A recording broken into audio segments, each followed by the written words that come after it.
Muy buenos días, nuevamente soy yo, Ernesto de la Jara Basombrío. Como comentaba en los últimos días, estoy sustituyendo a Glatzer Tuesta, pero ya regresa el día lunes. También, como dije el día de ayer, hoy estamos con Gustavo Gorriti. Teóricamente vamos los dos a conducir el programa, pero en realidad en una buena parte yo lo voy a entrevistar para aprovechar los conocimientos que tiene sobre una serie de temas. Vamos a hablar de política, de anticorrupción, por supuesto, del BRAEN, en fin.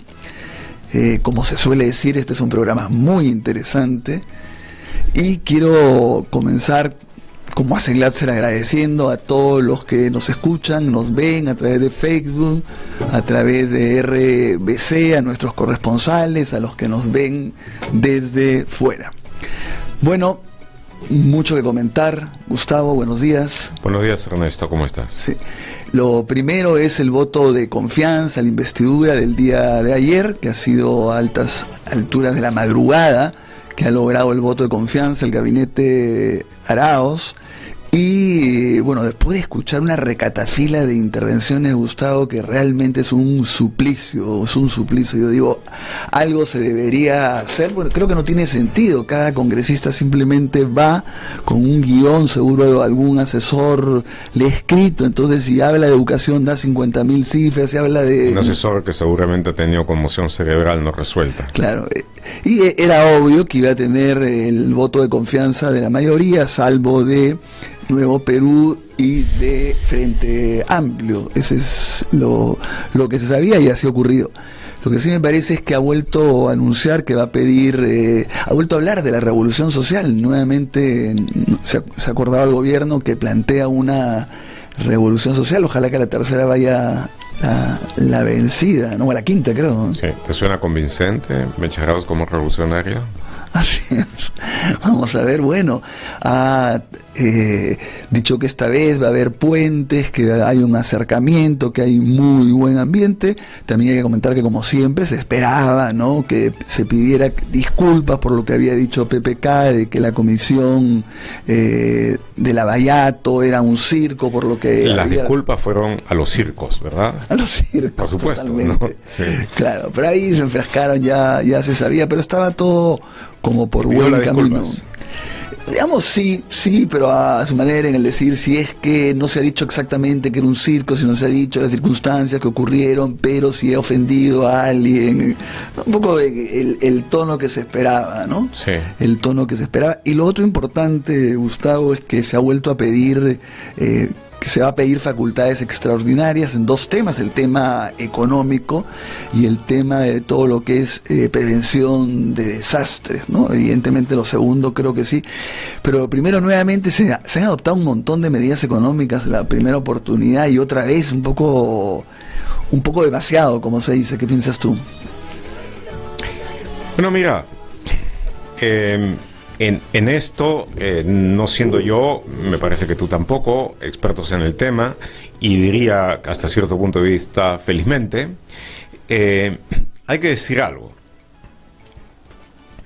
En América Latina se espera que, dentro de promedios de crecimiento muy modestos, pero que van a empezar a recuperar una tendencia depresiva en el continente, en Latinoamérica, después, dentro de eso, el Perú va a tener posiblemente los índices más altos de crecimiento.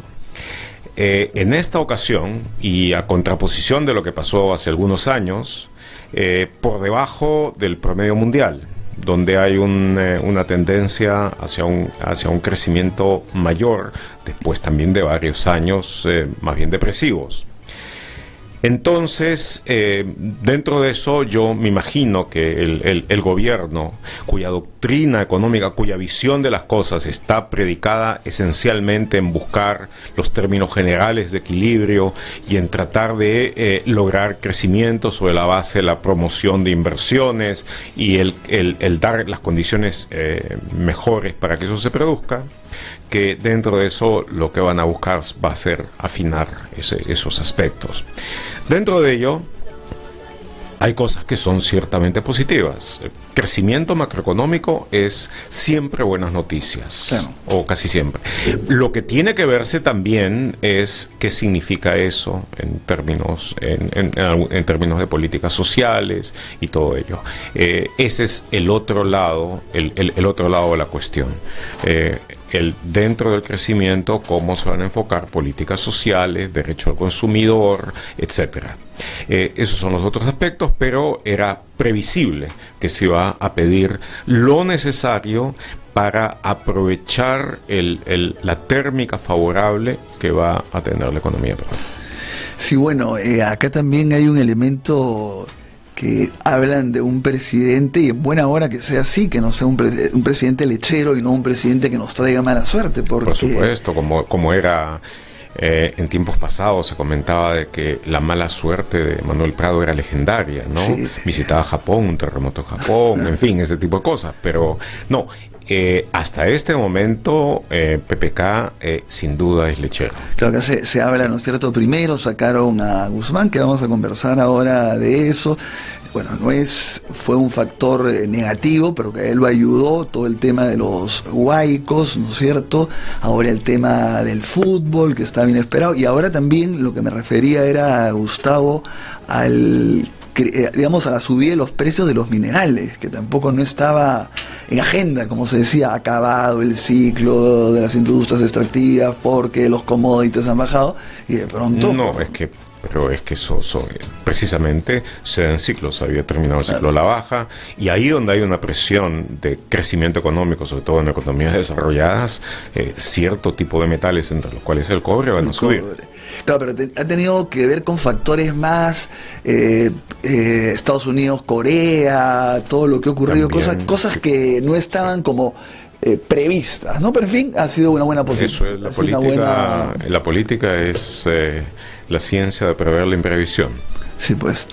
Bueno, otro tema que sí preocupa es que Mauricio Mulder está insistiendo con este proyecto de ley que solamente puedan participar en las elecciones los partidos políticos que tengan una inscripción, que tengan una antigüedad de 3 años. Entonces, obviamente que acá en la República como diario tiene una carátula donde evidentemente tiene nombre propio. Está Guzmán, está Verónica Mendoza y está obviamente quienes surgen, pero es obvio. Tiene otros 2 nombres propios. El de APRA y Fuerza Popular. Claro. O sea, esto tiene los nombres de aquellos que buscan ser excluidos mediante esta maniobra. Mulder podría ser hasta una persona simpática si no tuviera esa posición de ser el aparachic antipático, ¿no es cierto?, el que siempre lleva a cabo las peores iniciativas de su partido. Asume el carácter de portavoz de eso, pero tiene eso, excluir a gente que representa una posibilidad de un desafío al juego actual, al deprimente juego político actual, y representan además una alternativa, excluirlos en mesa para dejar el terreno abierto solamente a este grupo, al mototaxi y a los atláteres de mototaxi. Entonces, por supuesto, es una iniciativa más que lamentable, que sobre la base de dar una supuesta institucionalidad partidaria, ya vemos lo que ellos entienden por institucionalidad partidaria en la forma en que Fuerza Popular se maneja internamente, están buscando de imponer eso como básicamente la elección entre lo uno o lo otro. Así es. Ya que has hablado sobre Mauricio Mulder, yo siempre, incluso creo que lo he conversado contigo, a mí me parece pues un incondicional, y no del APRA sino de Alan García, ¿no? Lo defiende en todo, y más bien mi impresión es que Alan García no lo engría él, digamos, como como que no es recíproco.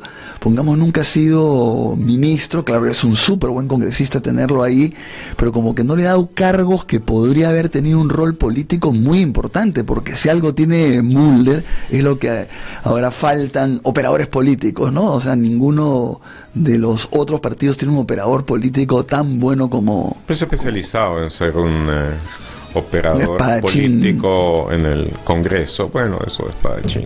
No. Yo pensaría en otro tipo de armas blancas. Pero se ha especializado en eso. Mira que dentro del partido tampoco le ha ido muy bien. Dentro de las peleas de facciones allá, a veces sale magullado. Entonces, bueno, dentro de todo eso ha hecho su cercanía a Alan García uno de los factores de su fuerza. Sí. Pero es una pena porque tiene la inteligencia como para haber podido hacer cosas mucho mejores que las que lamentablemente ha terminado haciendo. Claro, o sea, buen congresista, pero para otros objetivos. Ahora, Gustavo, otro tema es que ayer se dictó sentencia en el caso del secuestro del empresario Dyer, ¿no? Se ha dado 15 años de condena, de pena, y ahí se acusa a Vladimiro Montesinos y al jefe del servicio de inteligencia. Del ejército, entonces, Alberto Pinto Cárdenas. Pinto Cárdenas, ¿no? Sí. Pero ahí también es un caso que te está relacionado contigo, pero que así como fue secuestro agravado en el caso del empresario, también tú el 5 de abril tuviste el privilegio, entre comillas, de ser secuestrado. También cuéntanos un poco la experiencia, coméntanos por ahí.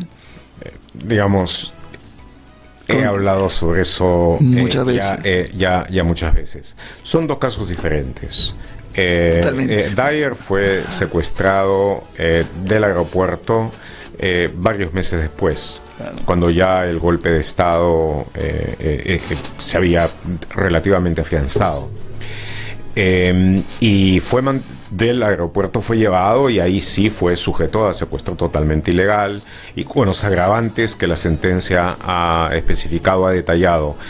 En mi caso fue la noche misma del golpe, en la madrugada del golpe, y con un tremendo despliegue militar, preparados y con una abrumadora potencia de fuego, si se quiere, que menos mal no llegó a utilizarse.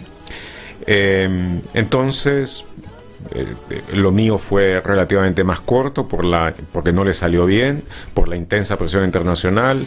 Hubo un mecanismo de detención-desaparición en mi caso, que no creo que haya sido aplicado exactamente en el caso de Dyer, pero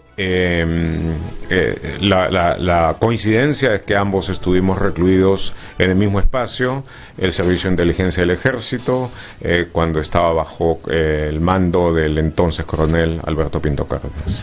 Así es. Bueno, a ver, no sé si tú tienes otra, pero hoy día va Keiko, ¿no es cierto?, la comisión de Lavallato, pero hay todo un debate porque, por un lado, está bien que se le cite y que vaya, pero hay mucha gente que dice lo que se intenta es que vaya rápidamente, salga bien parada, entonces se va a decir, se le va a lavar la cara, digamos. Y en cambio el presidente de la República, PPK, quiere ir a conversar, a preguntarle, a que esclarezca esta comisión a Palacio de Gobierno. Se le cita en varias oportunidades y él ha dicho de ninguna manera, amparándose que la Constitución permite que él no sea investigado mientras que esté en funciones. No, perdóname, él puede ser investigado, lo que no esté es obligado a declarar. Él puede tener la posibilidad de contestar por escrito. Ah, no, claro, él puede, por supuesto, pero también podría declarar si quiere. Si quiere puede declarar, Ya. Pero es ahí cuando aludió a que en la ocasión anterior, en el caso de este médico Moreno, Sí. fue interrogado que fue un circo y que hubo insultos espantosos, en fin. Pero ahí no se ha querido pasar el video, ¿no? No se ha querido pasar el video, pero obviamente que su experiencia sobre eso ha sido una experiencia que no tiene mayor interés en repetir, aparentemente, ha dado eso. Pero volviendo al caso de lo de Keiko. Sí, tú sabes bien quién es la presidenta ahora de la comisión que presuntamente investiga a Lavallato, ¿verdad? Por supuesto. Rosa Bartra. Si te pones a ver bien, vas a ver el rostro de Rosa Bartra hace muy pocos días detrás de Keiko Fujimori dentro de todo ese grupo que está listo para dar el apoyo y poner todo el peso colectivo en el mototaxi, cuando ella se queja de la investigación del fiscal, cuando mejor dicho no solamente se queja, sino ya increpa y dice que se ha pasado los límites, que se ha llegado demasiado lejos, la que está detrás, como se dice, acuerpándola, es la presidenta de la comisión que supuestamente va a investigar lo mismo. De tal manera de que esa comisión, entre otras cosas, es un estudio de conflicto de intereses. Y bueno, el único punto de relativo interés allá es que van a preguntar algunos de los legisladores de los partidos minoritarios. Casi que uno tiende a pensar de oposición, incluyendo el partido del Ejecutivo. Es lo único que tiene relativo interés. A ver qué van a preguntar, qué les van a permitir preguntar y cómo se va a manejar. Por lo demás, el intento de ir allá sí, a mi concepto, creo que no se necesita demasiada sofisticación analítica para esto, es buscar de alguna forma desactivar la investigación fiscal. Sí. Ahora, pero tienes razón, pero yo creo que de alguna manera PPK tiene que salir de este entrampe por el lado que efectivamente ocupaba cargos de muchísima importancia, como primer ministro, como ministro de Economía, como presidente de Proinversión, mientras que ocurrieron los hechos de Interoceánica. Tiene una relación clara. Yo creo que sobre eso no hay la menor duda. Él tiene que hablar, tiene que contestar. Ahora, por supuesto, y lo repito, quien piense que el mecanismo, el medio, el canal para investigar y aclarar las cosas que suceden en Lavallato es la Comisión del Congreso, está más perdido que ciego en tiroteo. Sin embargo, en los hechos es un vehículo institucional para el que hay facultades legales, que se está dando. Entonces, como va cualquiera en una circunstancia determinada, aún sabiendo que puede ser una pérdida de tiempo, pues sí, él debería ir allá y responder, y de repente hasta preguntar él a su turno algunas cosas, pero eso sería pedirle demasiado a PPK. De todos modos, yo creo que sería muy bueno de que él haga memoria clara de sus cosas y vaya a este presente. Va a tener que hacerlo eventualmente, como tú has dicho. Él ha estado dentro del Ejecutivo en momentos y en circunstancias que se tomaron decisiones que fueron centrales para el desarrollo del proceso de corrupción de Lavallato. En el gobierno de Toledo, donde a estas alturas ya está claramente demostrado que se pagaron por lo menos dos coimas importantes de dos empresas centrales dentro de esta trama, Odebrecht una, Camargo y Correa la otra. Entonces, claro que él está obligado. Vamos a hablar después de esto de Lavallato, ¿no? Pero claro, yo siempre he pensado, Gustavo, que incluso se ha debido adelantar. O sea, antes que se lo pidieran todo, era importante. Miren, pero Ernesto, le estás pidiendo a PPK lo que no tiene. Cuando esta procuradora Ampuero, sí, yo creo que le puso la pelota para que metiera el gol por el lado que fue una acusación muy puntual, ¿no? Entonces yo creo que en ese momento debió salir, como hace él, con una pizarrita en mano y decir, fíjense, esto es absolutamente mentira por esto, y ya hubiese ganado. Porque ahora lo van a volver loco, más de lo que ya lo estaban volviendo loco, por el lado de, mientras que Keiko va, mientras que todo el mundo va, mientras que García dice que lo investigue, el presidente de la República, un pésimo ejemplo, porque dice que no quiere, que no sé cuánto van a estar, ese va a ser el caballito. Entonces tiene que haber una manera, yo te digo, de repente, pues, como digo, su pizarra, esto, y aclarar. Yo creo que se debe adelantar, que no se permita nuevamente, que no se haga el run por el lado de no quiere contestar, tendrá rabo de paja, ¿no? Eso me parece sumamente perjudicial para él. Bueno, como te digo, le estás pidiendo a PPK aquellas cosas que PPK no puede dar. Y lo repito, también es casi como que le pidas que baile bien. Pero ya como le ha gustado a él y le ha gustado un poco a la gente. Después, otra vez, nuevamente, una de las razones por las cuales no le ha dado la confianza a Nuevo Perú y el Frente Amplio es por el tema del indulto. Pese a que era bien difícil que ahí como que el nuevo gabinete prometiera, juro que no, el presidente no va a dar el indulto, ¿no? Pero es todo este debate. ¿Qué piensas tú? O sea, finalmente se viene, no se viene, es un juego, no es un juego, hay razones humanitarias, o eso es una cuestión para dividir al fujimorismo, pero brevemente para no quedarnos ahí, ¿qué piensas del indulto, Gustavo? Si tu pregunta es si se está discutiendo o no el indulto como una alternativa política, es más que obvio que sí se está discutiendo, que sí se ha discutido, de que sí se ha evaluado y que hasta este momento ello no ha cojado en el indulto. Sobre si es que Kuczynski preferiría indultar a Alberto Fujimori y sacarse eso, él ya lo ha dicho, ya lo ha hablado, dice que no quiere otro Leguía. Como se recuerda, el presidente Leguía, el expresidente Leguía, después de ser derrocado al final del oncenio, murió preso y en condiciones penitenciarias más que deplorables.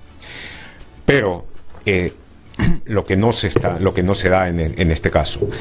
Pero existe una tal contraposición de puntos de vista, una dinámica tan entrampada dentro de este aspecto que hasta ahora no ha tomado la decisión. Eso en cuanto al problema del indulto en sí. Si es que el indulto debe ocurrir o no debe ocurrir, eso es otra cosa. Una de las razones por las que hasta este momento ello no ha sucedido es porque hay un beneficio posible en lo político inmediato del indulto y hay un costo de mediano y largo plazo que pagar por él. Algún costo que es totalmente previsible, como la oposición nacional, internacional, las condenas que va a haber por ello, y el costo imprevisible es qué fuerzas políticas va a desencadenar ese evento, fuerzas políticas de todo tipo. Entonces, yo me imagino que esa es una de las razones por las que hasta ahora no se ha dado ese resultado. Eso, en cuanto después sobre el indulto en sí, podemos hablar después, entre otras cosas también para que tú puedas obsequiar tu punto de vista a la audiencia sobre qué piensas al respecto. Mi dilatado punto de vista. Bueno, vamos a hacer nuestro primer corte, Gustavo, y regresamos ya con la red, sí. Soy Norma Méndez Díaz, madre de Melissa Alfaro Méndez, una joven de 23 años que falleció por un sobrebomba enviado por el Estado de nuestro país a cargo de Alberto Fujimori el 10 de octubre de 1991. Nosotros los familiares estamos en desacuerdo con el indulto porque contravendría las leyes, porque creemos que los que cometen delitos deben cumplir su condena, sean presidentes, sean políticos, sea quien sea. Las leyes se deben cumplir. Como familiar decimos, el indulto es insulto. La audiencia ha terminado. Queda usted detenido. Pero, ¿y mi familia? No sabe. Detenido. El Registro Nacional de Detenidos y Sentenciados trabaja de la mano con la Policía, Fiscalía, Poder Judicial y los penales, proporcionándote una rápida información sobre tu familiar detenido y privado de su libertad en todo el país. Ayudando a garantizar tus derechos fundamentales y los de tu familiar detenido. Ubícanos en las oficinas de las Fiscalías a nivel nacional. Que alguien me diga si ha visto a mi esposo, preguntaba la doña. Registro Nacional de Detenidos y Sentenciados. Información para defender mejor tus derechos. Que no te cuenten cuentos, el Diario 1 te cuenta la verdad. Compra el Diario 1, el diario oficial de la realidad peruana.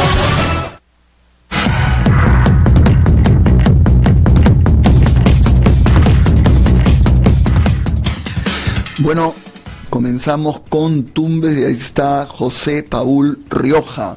José, te escuchamos. Muy buenos días. El alcalde distrital de Aguas Verdes, Eli Pintado, fue vacado por infringir la ley orgánica de municipalidades, luego que el abogado Luis Yatance Mendoza confirmara una concertación entre él y sus inquilinos, Pedro Ruiz Calle y Santos Rojas Ortiz, quienes fueron beneficiados de manera irregular con un programa de comunicación en la emisora radio Estéreo R, que funcionaba en la propiedad del alcalde.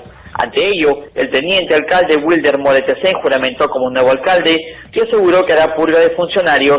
Mientras tanto, los más de 748 millones de soles anunciados para la reconstrucción aún no llegan y la región de Tumbes sigue con puentes en mal estado, calles intransitables, agricultores indefensos ante la naturaleza y escuelas que esperan ser refaccionadas antes de que llegue el periodo lluvioso. En Tumbes, para No Hay Derecho, Paul Rioja.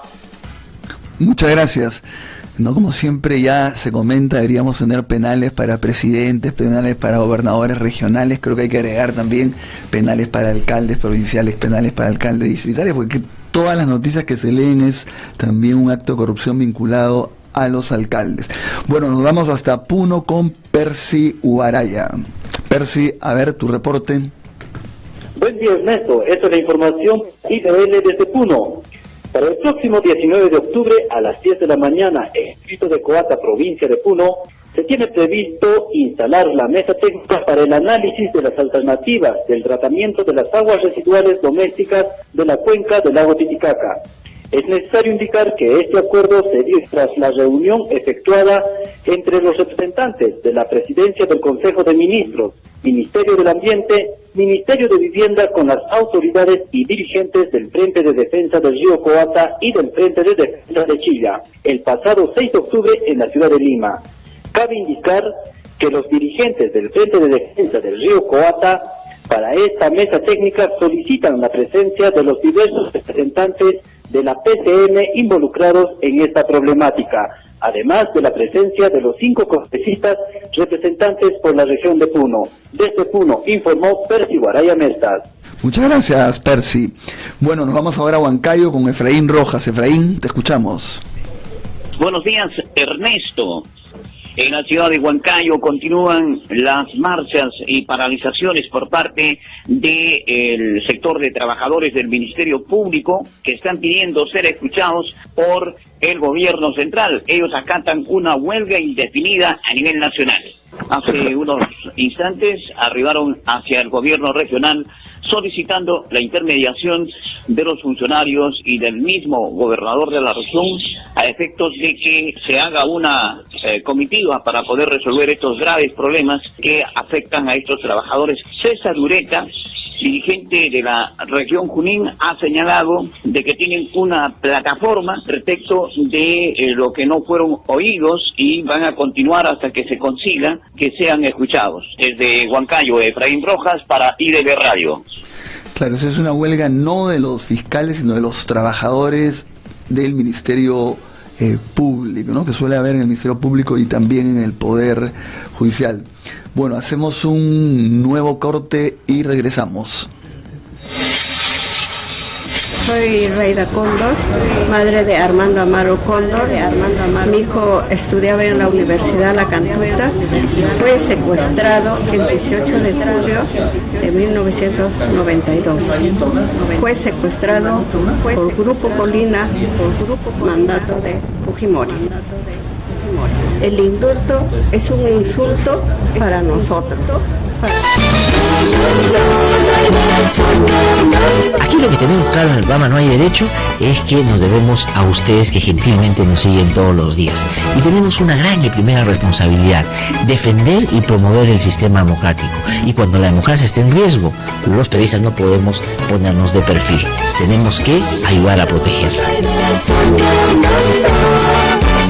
No hay derecho, a través de los 104.7 FM de RBC, una producción de IDL Radio. La audiencia ha terminado. Queda usted detenido. Pero, ¿y mi familia? No sabe. Detenido.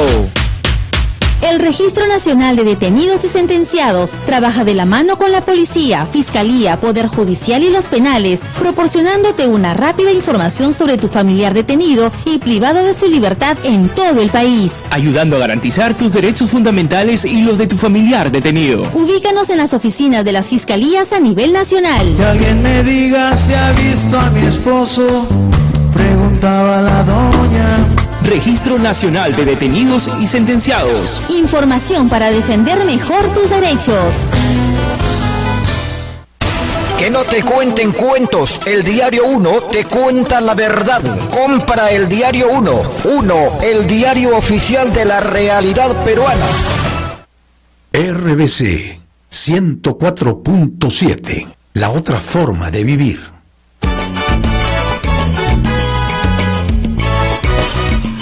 Bueno, estamos de nuevo en el programa No Hay Derecho. Estamos conduciéndolo esta vez Gustavo Gorriti y yo, Ernesto de la Jara, y vamos a hacer un enlace telefónico con el congresista César Villanueva de Alianza para el Progreso. Él es actualmente vocero de esta organización política.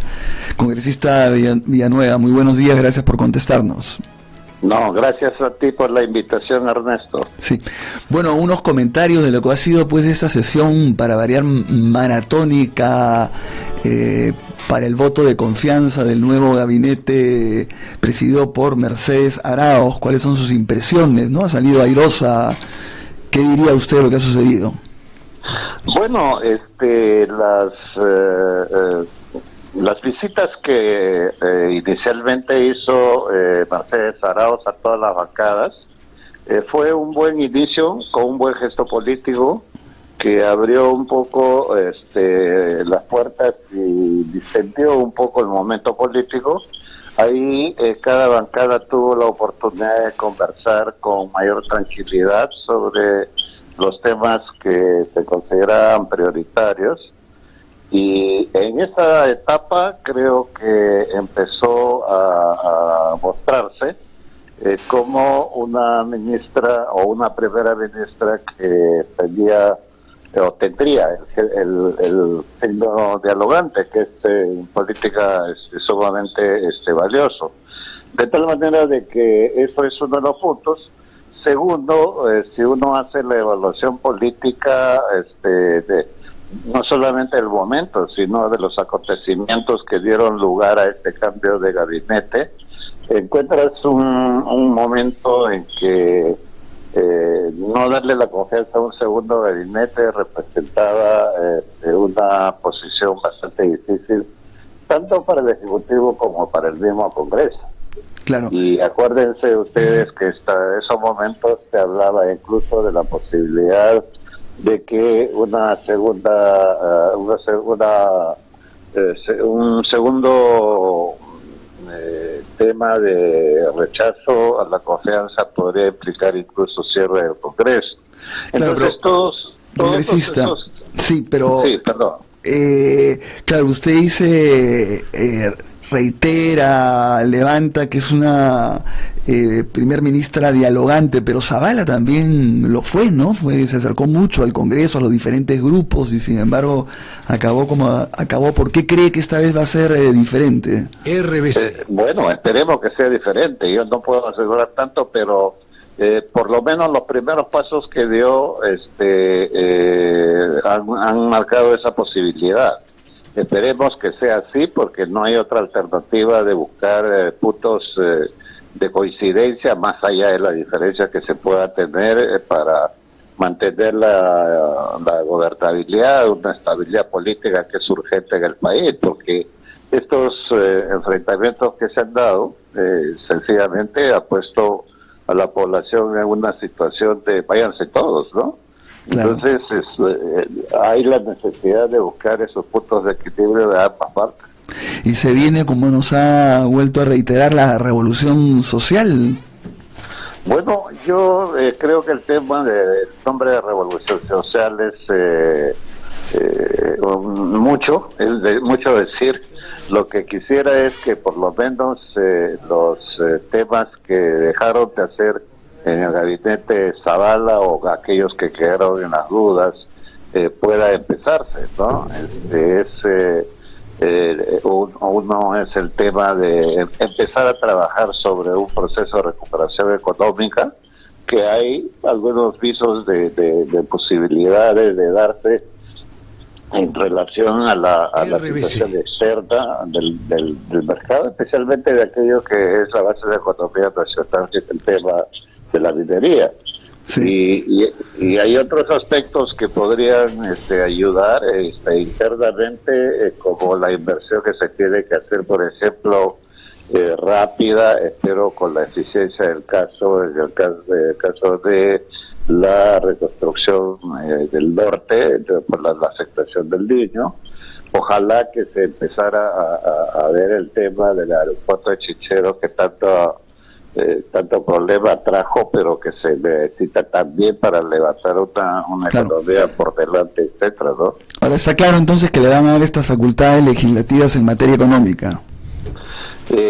Vamos a ver cuáles son las facultades que el gabinete de Arauz pide, ¿no? Porque ahora, si bien es cierto que hay un paso de la llamada confianza, que en realidad es más un compromiso de parte del Ejecutivo de cumplir, y digamos de parte del Congreso el visto bueno para ver si cumple. Esperemos que esas cosas se manejen primero con propuestas realistas sobre las facultades especiales que puede pedir, y en segundo lugar que la parte del Congreso también ponga lo suyo, ¿no? Claro. Congresista Villanueva, a ver, algunas preguntas muy puntuales, ¿no? Hay toda una preocupación por este proyecto esta iniciativa de Mauricio Müller por modificar las normas para que solamente puedan participar las organizaciones políticas que puedan acreditar 3 años de anticipación. Entonces eso excluiría ya de por sí a varias organizaciones y permitiría que solamente las que están ya en el Congreso participaran, o algunas otras. ¿Usted está de acuerdo con esta iniciativa?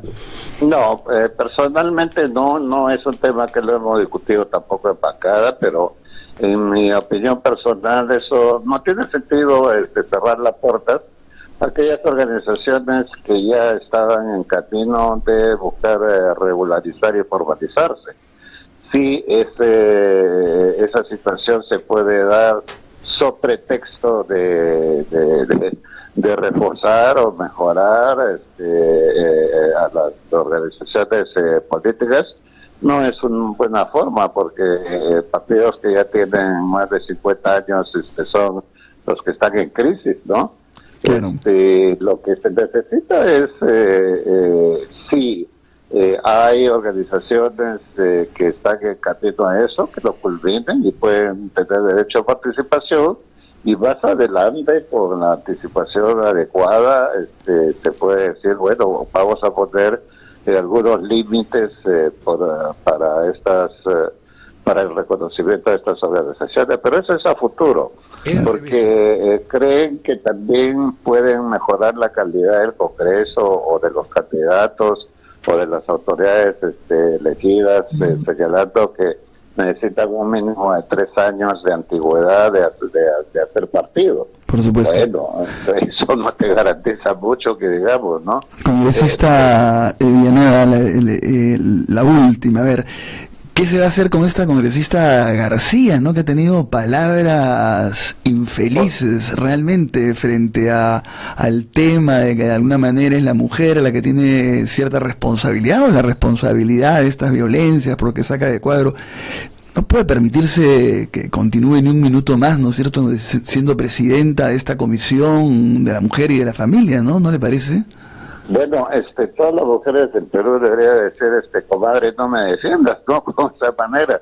Pero ella debería, por iniciativa propia, ponerse a un costado. Creo que no es la persona adecuada para tener la representación de las mujeres en el Perú. Va a ser un momento donde hay mucho debate, ¿no? Sobre estos temas, el tema de género, que es un tema que sin duda a mí me llama la atención, que todavía hay gente que está a un nivel de cuestionar eso, pero por eso mismo una presidenta de una comisión tan importante como la Comisión de la Mujer debiera, ¿no?, de ser una lideresa que conoce el tema y que va hacia adelante, no hacia atrás, en un país que todos los hombres tenemos que reconocer también, que es un país machista, ¿no? Ahora sí, la última, el congresista Gino Costa, que está en la comisión de Lavajato, él mismo ha dicho que se ha sorprendido de que se haya citado tan rápido a Keiko Fujimori a la comisión a declarar para el día de hoy. ¿Qué impresión le da? ¿Por qué tan rápido de un momento a otro? Eso obedece sinceramente a una cuestión de presión mediática para que tanto Keiko como Alan García puedan asistir a esto, pero si bien es cierto que deben asistir, pero se debe asistir cuando tienen un avance de información básica para que se pueda trabajar un poco en la investigación política. Pero de un momento a otro, yo creo que las mismas comisiones de Lavajato van a tener que preguntar mucho, ¿no? Claro. Entonces va a salir airoso o airosa de esta situación y a una segunda llamada donde podría haber mayores signos de evidencia de las que hay en estos momentos, ¿no? Perfecto. Va a ser cuestionada por ellos. Está claro, sí. Bueno, congresista Villanueva, como siempre, un gusto conversar con usted y le agradecemos mucho este enlace telefónico. No, a ustedes un saludo a Gorriti, que está presente allí. Un abrazo para ustedes. Gracias. Un abrazo también, César. Hasta pronto. Bueno, hacemos un nuevo corte y regresamos con el programa. Yo soy Javier Roca Obregón, papá de Martín Roca Casas, estudiante de Economía de la Universidad del Callao que fue secuestrado en el gobierno de Fujimori. Fue secuestrado y conducido al sótano del Servicio de Inteligencia del Ejército, donde fue torturado, asesinado e incinerado por los militares. Por lo tanto, el indulto será un insulto. Aquí lo que tenemos claro en el programa No hay derecho es que nos debemos a ustedes que gentilmente nos siguen todos los días. Y tenemos una gran y primera responsabilidad: defender y promover el sistema democrático. Y cuando la democracia está en riesgo, los periodistas no podemos ponernos de perfil. Tenemos que ayudar a protegerla. No hay derecho, a través de los 104.7 FM de RBC, una producción de IDL Radio.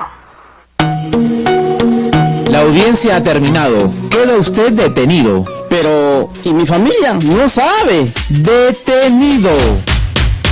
El Registro Nacional de Detenidos y Sentenciados trabaja de la mano con la policía, fiscalía, poder judicial y los penales, proporcionándote una rápida información sobre tu familiar detenido y privado de su libertad en todo el país, ayudando a garantizar tus derechos fundamentales y los de tu familiar detenido. Ubícanos en las oficinas de las fiscalías a nivel nacional. Que alguien me diga si ha visto a mi esposo, preguntaba la doña.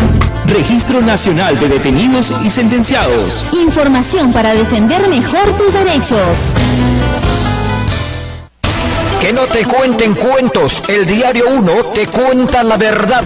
Compra el Diario 1, el diario oficial de la realidad peruana. RBC 104.7, la otra forma de vivir.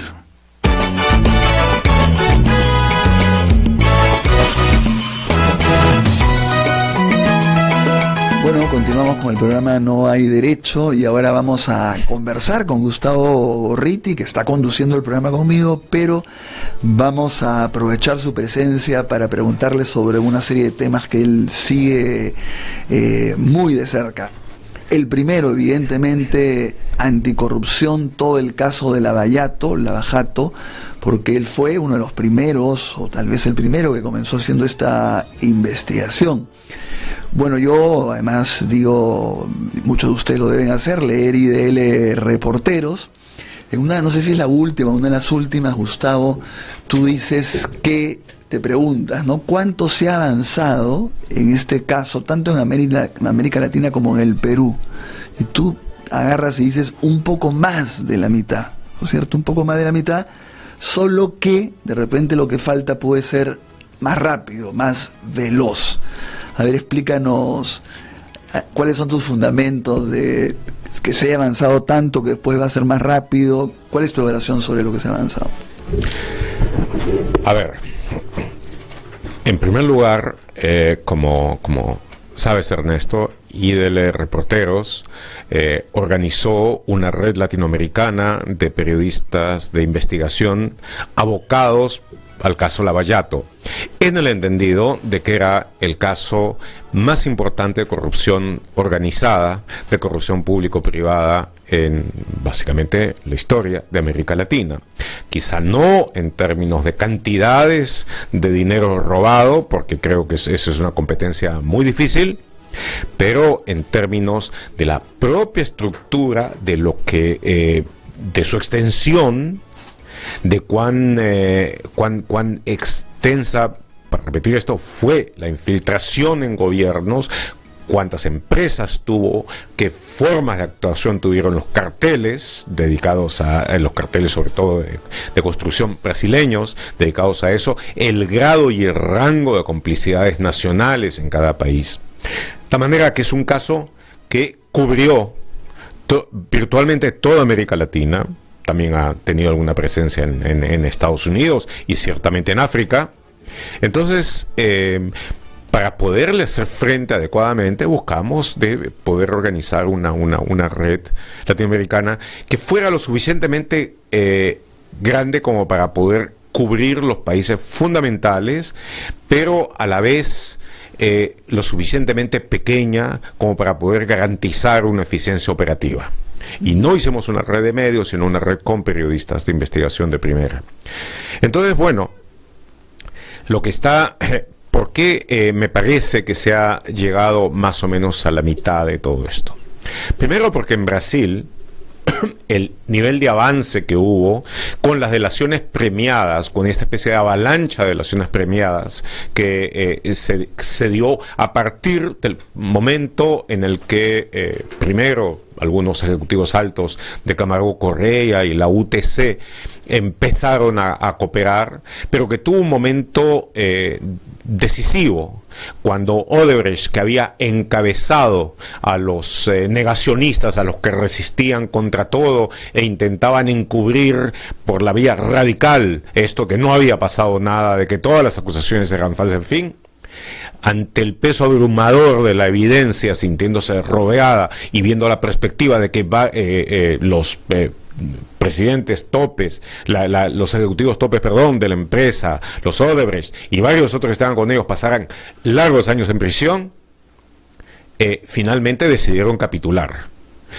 Y lo más interesante es que no capitularon individualmente, como sucedió con los ejecutivos, los presidentes de otras compañías, sino capitularon corporativamente e hicieron una gran delación de 78 ejecutivos en 6 meses, en lo que realmente ha habido una masa informativa impresionante, no toda, y eso es necesario recalcarlo, pero en su conjunto impresionante. Y lo que ha salido, lo que va a salir, la información que sobre todo nuestra red, que se llama, es importante decirlo, la Red Latinoamericana de Periodismo de Investigación Estructurado, pues una suerte de guiño al Departamento de Operaciones Estructuradas que manejó esto, eso ya ha colocado el nivel de conocimiento del tema en una escala cualitativamente mucho mayor que la que había antes. Ahora se sabe bien una buena parte de los niveles de corrupción y se ha avanzado, están claras las líneas investigativas que hay que seguir para llegar a desvelar lo que falta, no solamente en el Perú, sino en varias otras naciones de América Latina. Pero lo que ya existe sobre la base de lo confesado es muy importante. Por supuesto que el avance mayor, un avance vertiginoso que todavía está tratando ese país, ese inmenso país continente de metabolizar, es lo que ha habido en Brasil, donde al conjunto de conocimientos espectaculares del caso Lavallato, con un grado de detalle, una granularidad que no se da en los otros países todavía. Hay que sumar la otra delación espectacular, que es la de los hermanos Batista, Joesley y Wesley Batista, estos billonarios, no multimillonarios, sino billonarios de este emporio cárnico, JB, que básicamente confesaron de que habían corrompido alrededor de 1.500 políticos, empezando por el actual presidente Michel Temer. Ahora los dos hermanos están presos. Y han comprometido a tanta gente en sus delaciones que veo que va a ser un poco difícil que los saquen. Los han apresado después de que les habían dado inmunidad en la delación premiada por dos razones fundamentales. La primera fue de que mandaron una cinta equivocada a la fiscalía, una cinta en la que decían haber omitido y cierta información, era para ellos, cierta información básica, la mandaron por accidente a la fiscalía. Y la segunda, porque cuando estaba terminando su proceso de confesión, antes que se hiciera público, ellos hicieron transacciones con acciones y divisas, sabiendo que iba a haber una caída de cotizaciones para poder luego tener una ganancia por esa diferencia de precios, cosa que lo hicieron, ganaron un montón de plata, pero fueron acusados de haber precisamente aprovechado, haber tenido un conocimiento adelantado sobre lo que iba a pasar en el mercado y haberse aprovechado de ello, y están en la cárcel por eso. Pero bueno, regresando al caso Lavallato. Un paréntesis ahí antes de que continúes, porque te escuchaba y a mí algo que me impresiona mientras que voy viendo las noticias, comentario un poco político, pero lo que digo es la cantidad de gente que ha caído en la corrupción. O sea, casi no se ha salvado. O sea, el que ha tenido la oportunidad ha metido todas las manos habidas y por haber. Y en segundo lugar, la cantidad de millones de dólares. Ya uno, cuando ya ves 4 o 5 millones, te parece muy poco. Tiene que ser mucho más. ¿No te impresiona? Pues siempre hemos pensado que había mucha corrupción en el sector político, empresarial, todo. Pero ya esto es una cosa que inesperada, ¿no? ¿No te parece? ¿No te llama también la atención, tú que estás tan metido investigando, que como que buscas, ese está, también está metido? Lo que en el fondo no me sorprende, porque cuando uno ha estado investigando casos de corrupción, llegas a tener mucha información.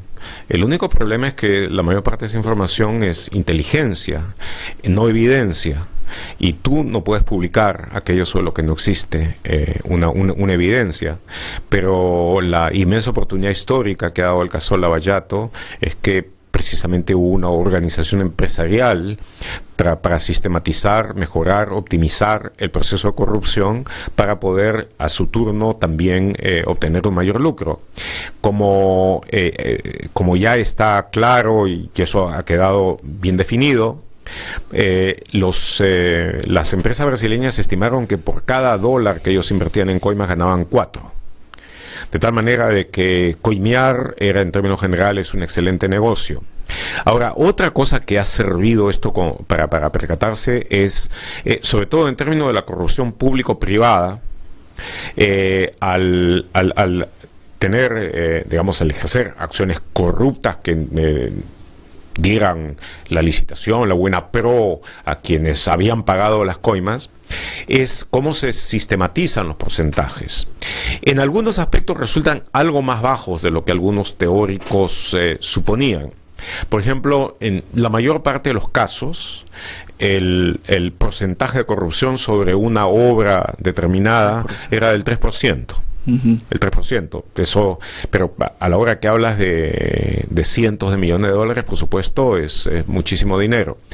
Hubo casos de gente particularmente angurrienta, de ladrones particularmente deseosos de tener el mayor lucro posible, como fue el caso del gobernador de Río de Janeiro, Sergio Cabral, donde las cosas eran 5%, a veces un poco más. En África igualmente lo mismo, a veces tenían que pagar más porcentaje, pero por supuesto obteniendo condiciones virtuales de dominio. En América Latina, por lo general, ha sido del 3% en el caso de las empresas Lavallato. Pero sí, al final, cuando tú juntas, como ha sucedido, por ejemplo, en Brasil, con los casos JB y Lavallato, el número de personas con capacidad de decisión sobre problemas nacionales, políticos que están en el sistema federal brasileño, en los más altos niveles de Estado y también en los más altos niveles federales.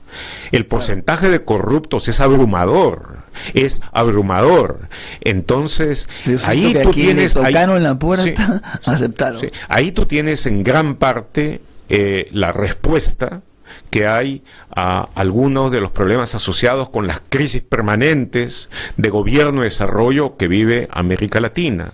Hay un impuesto adicional que se paga, un impuesto gravoso, que es el impuesto de la corrupción, que no es solamente ese 3%, es lo que eso significa también en el lucro adicional, en ineficiencia, en tomar las decisiones que no corresponde tomar, sino en las que resulta conveniente para corruptores y corruptos, y que por supuesto tienen al final como el que paga las cuentas de todo, cuentas activas, cuentas pasivas, al ciudadano común. Entonces, bueno, para aquellos que han estado discutiendo mucho tiempo en ciencias políticas, cuáles son las razones relativas del atraso, por qué la capacidad creativa, la imaginación, el trabajo duro del latinoamericano promedio no termina en el crecimiento, en la distribución que debemos tener. Gran parte del problema es la corrupción, gran parte de ese problema. Por eso, no tanto por decir, este cayó, este otro cayó, este otro que decía que estaba más limpio que diente de bebé, también cayó. No es tanto eso, es sencillamente poder ir al fondo del tema y a partir de ese conocimiento buscar de ver cómo podemos construir sociedades más limpias. Retomemos un poco el hilo de lo que tú estabas diciendo, pero me parecía muy importante esta reflexión también sobre la profundidad, la magnitud.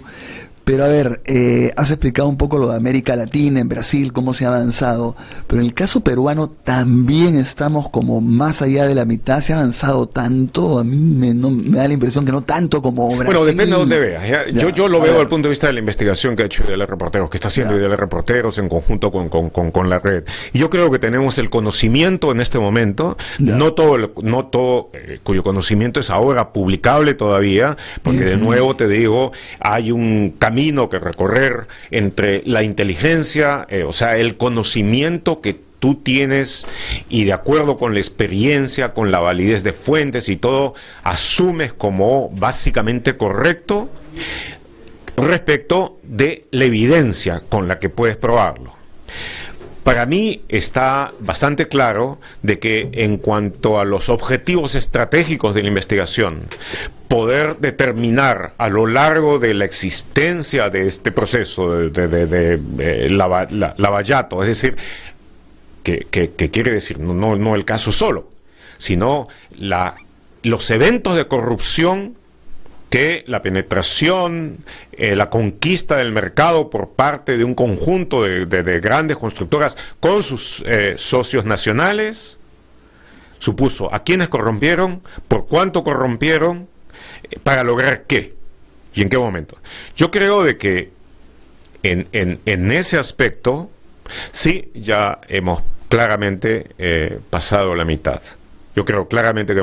Ahora, lo que resta, también he dicho, puede ser más rápido, pero a la vez es relativamente más difícil, porque quizá debería saberse todo a estas alturas, pero no se sabe porque se han puesto en marcha también mecanismos intensos y harto sofisticados de encubrimiento, de ocultamiento.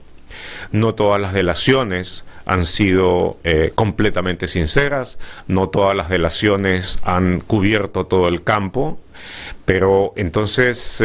Otro factor también es, digamos, cómo han reaccionado las instituciones, ¿no? El Ministerio Público, el Poder Judicial.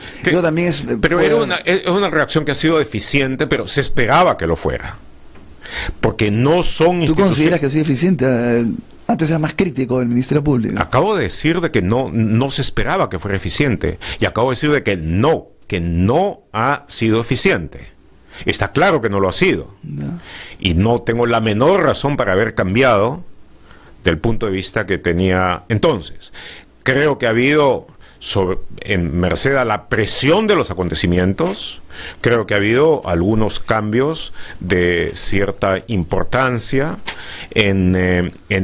como por ejemplo el haber nombrado un nuevo fiscal para, en este caso José Domingo Pérez, para investigar una cosa que IDL Reporteros sacó a la luz, y que como tú recuerdas que cuando lo sacamos de la luz recibimos, incluso se dijo que habíamos mentido hasta por parte del propio Ministerio Público. Hasta comunicado hubo. Hasta con un comunicado.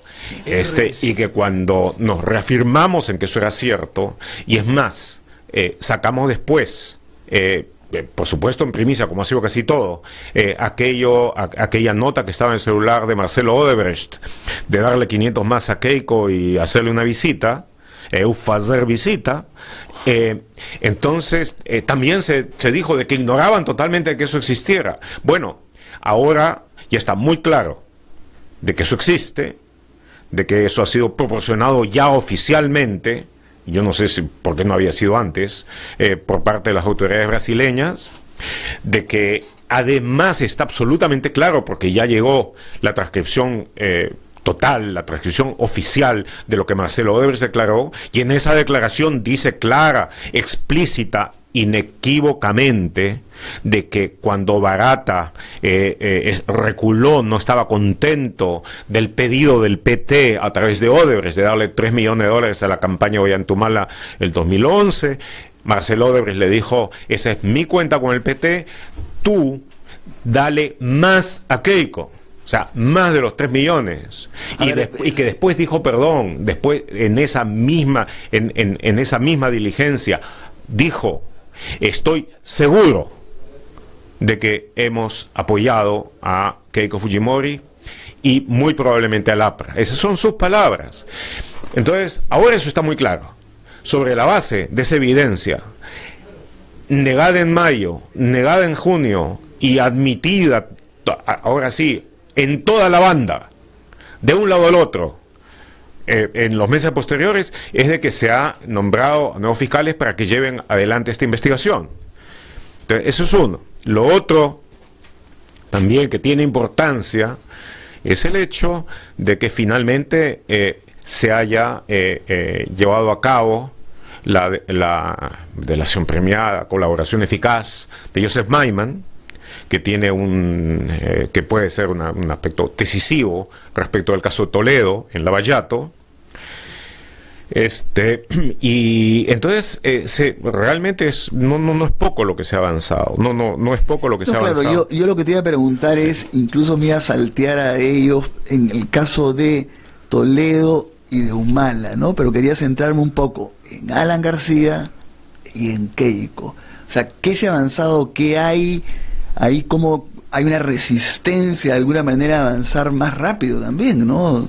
¿Qué pasa? A ver, comencemos por Alan García.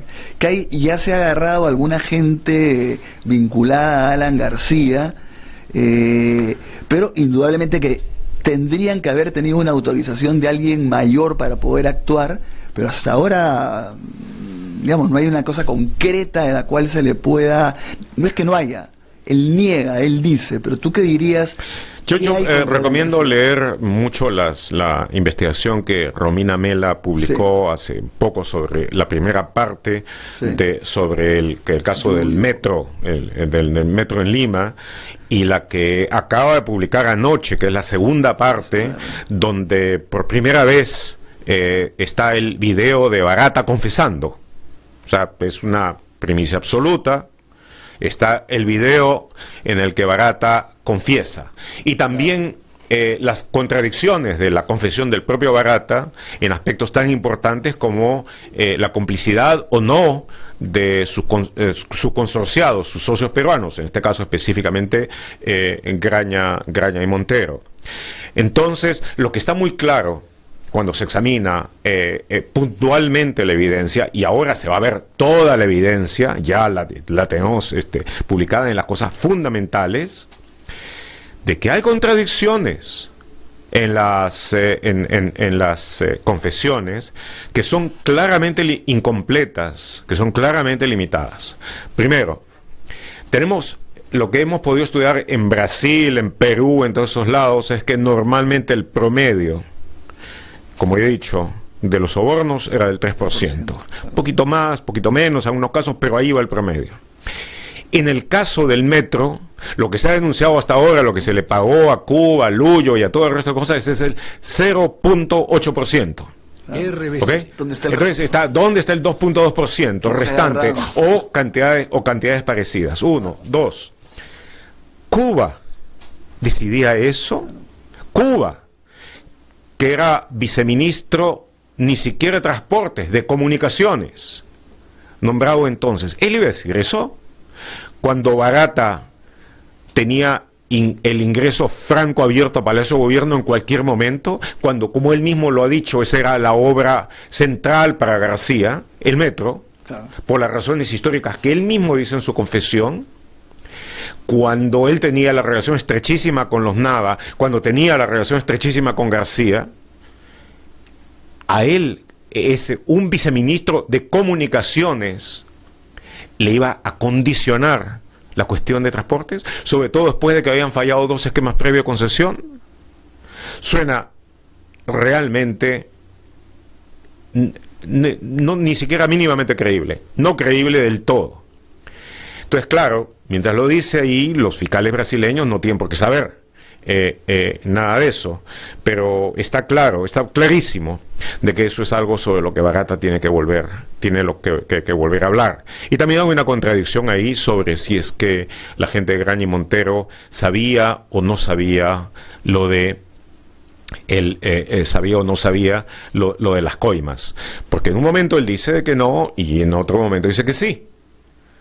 Entonces son una serie de cosas que quedan por definir, pero lo que concierne a la relación de Odebrecht con el APRA es uno de los puntos fundamentales que queda por explorar en mayor profundidad. Ahora, pero ¿qué podría motivar a ellos que ya han logrado tanto, a los colaboradores eficaces de Brasil, a que den más información? O sea, digamos, les está yendo bastante bien, ¿no? Sin dar información sobre el Perú, sobre todo, no debe ser el objetivo de Brasil que... parte de su confesión, de su ilación premiada, era lo que estaban haciendo en el extranjero. Es parte de eso. Y respecto de eso, cuando uno examina los términos de acuerdo de colaboración que tienen, está clarísimo. Están obligados a decir toda la verdad cada vez que se les pregunte, están obligados a no omitir nada que esté vinculado con lo que ellos llaman los actos criminosos, los delitos, los crímenes de corrupción, y si no lo hacen, incurren en falta en Brasil y se les puede quitar en parte o todos los beneficios de la delación premiada. Y esos beneficios son muy considerables los que se consiguen. Perder los beneficios puede suponer irse a la cárcel por 20, 25 años o más. Cárcel y plata también indirectamente se negocia plata, ¿eh? No, pero las dos cosas. Supuesto, pero digamos de que si tienen la posibilidad de pasar unos cuantos meses, unos pocos meses más en arresto cerrado, y después de eso empezar a tener un sistema de semilibertad que cada 2 años va mejorando, a que te lo quiten, a que vayas a la cárcel, a que pases el resto de tu vida ahí, una vez que ya has empezado a delatar, no tiene sentido, a menos de que exista una presión tremenda sobre ellos. Realmente no tiene sentido, y la experiencia que ha habido en Brasil indica que incluso aquellos que estaban más dispuestos a resistir en el largo plazo, eventualmente, diría que casi sin excepción, todos han entrado en colaboración. Alguno que no va a entrar, por ejemplo, me imagino, José Dirceu, pues es una persona muy dura, pero en caso de todos los otros, Antonio Palocchi, por ejemplo, el ex jefe de la Casa Civil de Lula, ex ministro de Hacienda, ya entró a colaborar, luego de haberse negado durante mucho tiempo. Y bueno, Marcelo Odebrecht, que en determinado momento dijo que él prefería... Soy inocente. No solamente soy inocente, sino que él prefería tener un hijo preso por delitos antes que un hijo delator. Bueno, pues ahora él ha tenido que entrar dentro de ese preso y delator, ¿no? proceso de delación. Pero mira lo que significa delatar. Él está condenado a 19 años en principio. Ahora, luego de la delación, este fin de año, ya sale del régimen cerrado. Sale del régimen cerrado Curitiba y va a poder ir a su casa con restricciones, claro está. Un par de años, pero después de 2 años va a poder salir, y va a ir mejorando paulatinamente lo suyo. Ese sistema que facilita la lenidad penal, penitenciaria, a cambio de información, es el que históricamente ha probado ser de lejos el más eficaz. El talón de Aquiles del delito, como dice la doctrina. Sí. Pero, a ver, hay que tocar el tema también. Y estas cuentas de Andorra, que fue tan importante, en un momento apareció en El País de la policía de este principado, rápidamente, además, la vinculación con la alcaldía también me interesa, ¿no? Sí. Bueno, eso, sí, para pasar a otro tema. Eso es un poco largo, es un poco difícil de decir, pero te lo digo básicamente de esta manera. Dentro de todo un esquema internacional de offshores, que sobre todo Odebrecht, pero no solo Odebrecht, crearon para poder hacer todo el sistema de lavado de dinero que ocultara las coimas, una parte se organizó en torno a Andorra, donde había un régimen que les garantizaba el secreto y todo, hasta que la presión de Estados Unidos les hizo abrir ese secreto. Entonces, junto a ahora, en términos de la revelación de lo que ha habido, en Odebrecht hay en este momento diría yo, 3 factores de delación independientes. El primero es la delación corporativa, los 70 y tantos ejecutivos que tienen básicamente los abogados de la compañía, etcétera. No hay grandes diferencias entre uno y otro. Segundo es Fernando Migliaccio, que era el número 2, número 3 del Departamento de Operaciones Estructuradas, fue capturado en Suiza empezó a hablar y luego terminó a hablar en Brasil, aparte de Odebrecht. Él no ha estado dentro de la delación corporativa. Entonces, lo que él dice tiene diferencias que son muy interesantes. El tercero es Tacla, Rodrigo Tacla Durán, que fue un asesor externo, pero que se metió muchísimo en todo esto, que empezó a hablar en España. Y a él lo han cultivado los periodistas de investigación del País. Claro. Entonces, ha sacado muchas cosas independientes, dentro de los cuales está lo último que vino acá sobre las cuentas de Atala, que ahora prófugo en Estados Unidos, e incluso las cuentas de Gabriel Prado, la cuenta que estaba sin plata de Gabriel Prado, de la Municipalidad de Lima, en la gestión de Viernes. Bueno, ahora pasemos... hacemos un corte y vamos a conversar sobre otro tema. Vamos a conversar con Gustavo sobre lo del Braen. Vamos a hacer un giro total, pero me interesa conversar sobre el Braen. Hacemos un corte y regresamos. Soy Carolina Ollave, hermana de Dora Ollave, estudiante de la Universidad Nacional Enrique Guzmán y Valle, La Cantuta. Ella fue detenida, desaparecida. Soy Carolina Ollave, hermana de Dora Ollave, estudiante de la Universidad Nacional Enrique Guzmán y Valle, La Cantuta. Ella fue detenida, desaparecida, torturada por el expresidente y ejecutada extrajudicialmente la madrugada del 18 de julio de 1992 por el destacamento Colina. El grupo armado es un insulto dirigido por el expresidente Alberto Fujimori, quien hoy está preso por los crímenes cometidos. El indulto es un insulto. Aquí lo que tenemos claro en el programa No hay Derecho es que nos debemos a ustedes que gentilmente nos siguen todos los días. Y tenemos una gran y primera responsabilidad: defender y promover el sistema democrático. Y cuando la democracia esté en riesgo, los periodistas no podemos ponernos de perfil. Tenemos que ayudar a protegerla. No hay derecho. A través de los 104.7 FM de RBC, una producción de IDL Radio. La audiencia ha terminado. Queda usted detenido. Pero, ¿y mi familia? No sabe. Detenido.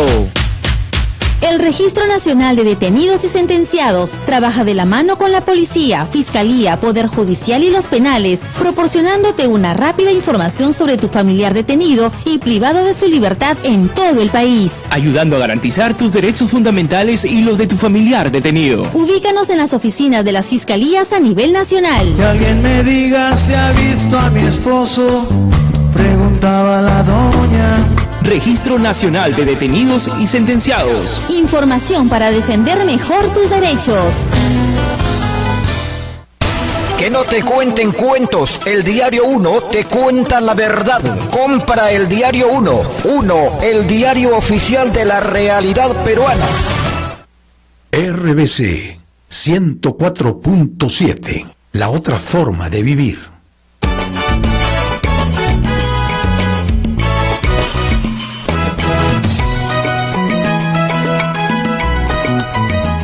Bueno, vamos a continuar conversando con Gustavo Gorriti, pero rápidamente hacer el comentario de la renuncia, ¿no es cierto?, del presidente de la Comisión de Gracias Presidenciales, que, como veníamos conversando, él es Fanchini, se pedía Fanchini, y primero había sido nombrado presidente y director de la Comisión de Gracias Presidenciales. Después, una fe de rata, dijo que no era director, y ahora él ha renunciado porque efectivamente dijo que no tenía idea del cargo, todo. Entonces el ministro de Justicia pues queda pésimo. ¿De qué estamos hablando? Es una burla todo esto, ¿no? Pero en fin, Gustavo, vamos a... burla a sí mismo, básicamente. Sí, bueno, él ha dicho que no iba a hablar hasta el voto de confianza. Esperemos que ahora hable, y va a tener que explicar muchas cosas Mendoza, ¿no? Pero quizá lo mejor sea un púdico velo de silencio, sí, porque la estupidez a veces es difícil de explicar. Ahora, solamente sobre esto, creo que ha habido mucha burla sobre el hecho que este señor Franchini, que renunciado, tuviera 92 años. Claro. Debo salir en defensa de la geriatría, ¿no es cierto? Y decir que no necesariamente el tener 92 años te incapacita para nada, ¿no es cierto? El gran Fernando de Cislo murió trágicamente a esa edad y tal como he escrito, a mi entender, muy prematuramente.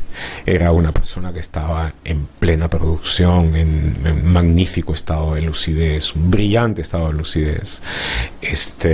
Entonces, no. Totalmente de acuerdo. No, pero lo que pasa es que sí, el señor no sabía por qué lo había nombrado. No entendía. Se enteró por una amiga en Sullana. No entendía mucho eso. Ahora, yo tuve algunas esperanzas de que a veces ese desconocimiento total y el que actúen sencillamente de los mejores instintos de una persona que se veía buena, sí, pueda tener grandes resultados. Recuerda en el Quijote cuando como queriendo hacer una broma, le dan a Sancho Panza el mando de la ínsula Barataria. Sancho, aplicando el sentido común y a su vez las mejores enseñanzas que le da el Quijote, que no es precisamente sentido común, sino un magnífico complemento, resulta siendo un excelente gobernador. Así es. Entonces, bueno, pero de todos modos, eso es la torpeza del ministro de Justicia, es una torpeza inexcusable en este caso. Sí. Bueno, Gustavo, como ocurre varias veces con el programa, que no llegamos al tema del Braem, por eso podríamos seguir hablando del tema anticorrupción, pero es clave, ¿no?, que está ocurriendo en el Braem, porque yo veo que mucha gente opina. Voy a poner el caso concreto, por ejemplo, de Ibaceta, ¿no? Ibaceta se pasea por todos los medios de comunicación hablando del Braem. Entonces tú dices, ¿de dónde tiene información? ¿Cómo sabe? ¿No ha investigado? ¿No es cierto? En cambio, tú tienes muchos conocimientos, has sido en varias oportunidades, tienes fuentes, ¿Qué está ocurriendo exactamente en el BRAEN? ¿Quiénes están presentes? ¿Cuál es la estrategia? ¿Por dónde va? Sé que es un tema enorme, larguísimo, pero a ver, tu capacidad de síntesis la conozco, o sea que, a ver. Bueno, primero debo decirte que no sé, no he escuchado, no he leído lo que dice Ibaceta. Realmente no sé si acierta o no acierta. Mejor. Pero lo que sé sobre lo que ha pasado, está pasando allá. Primero, algunas cosas generales que es importante tener presente. En el BRAE, junto con el que sea en este momento el corazón de la producción de cocaína, para narcotráfico en el Perú, que es una de las partes del problema, opera también, y no exactamente en la misma zona geográfica. Por momentos se juntan, por momentos se sobreponen, pero no es exactamente lo mismo. Opera un grupo remanente de la insurrección senderista que ha estado continuamente alzado en armas desde 1980. Posiblemente, teniendo en consideración el proceso de paz en Colombia, en este momento el grupo alzado en armas con las modalidades de guerrilla y de acciones relacionadas más veterano del mundo. Este grupo, que fue parte del Comité Regional Principal de Sendero Luminoso durante los años de la guerra interna, y que después de la captura de Abimael Guzmán en septiembre de 1992 quedó bajo el mando del único miembro del Politburó, que entonces quedó en libertad, Feliciano, durante un tiempo, y que después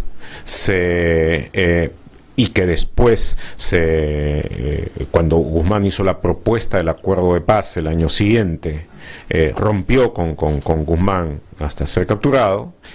Luego ese grupo cayó o terminó bajo el liderazgo de los hermanos Quispe Palomino. RBC.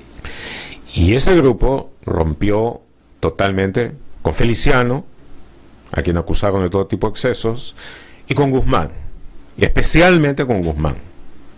No tiene nada que ver con la organización de lo que fue Sendero Luminoso, que sigue a Guzmán. Estos han mantenido un cierto nivel de organización. Los que siguen a Guzmán han reconocido haber sido derrotados en la guerra, haberla perdido, y han también explícitamente abandonado el camino de las armas. Eso hay que tenerlo muy claro. Ahí está Movadef y están otras organizaciones más o menos relacionadas con ellos.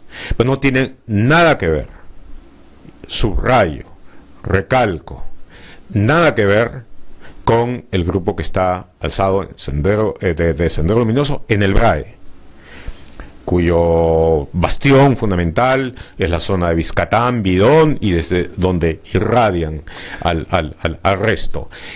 Lo único que los une es una profunda hostilidad entre sí. Los del BRAE consideran un traidor a Guzmán y dicen de él absolutamente lo peor, y los que hablan de Guzmán los consideran básicamente mercenarios y los llaman así y todo eso.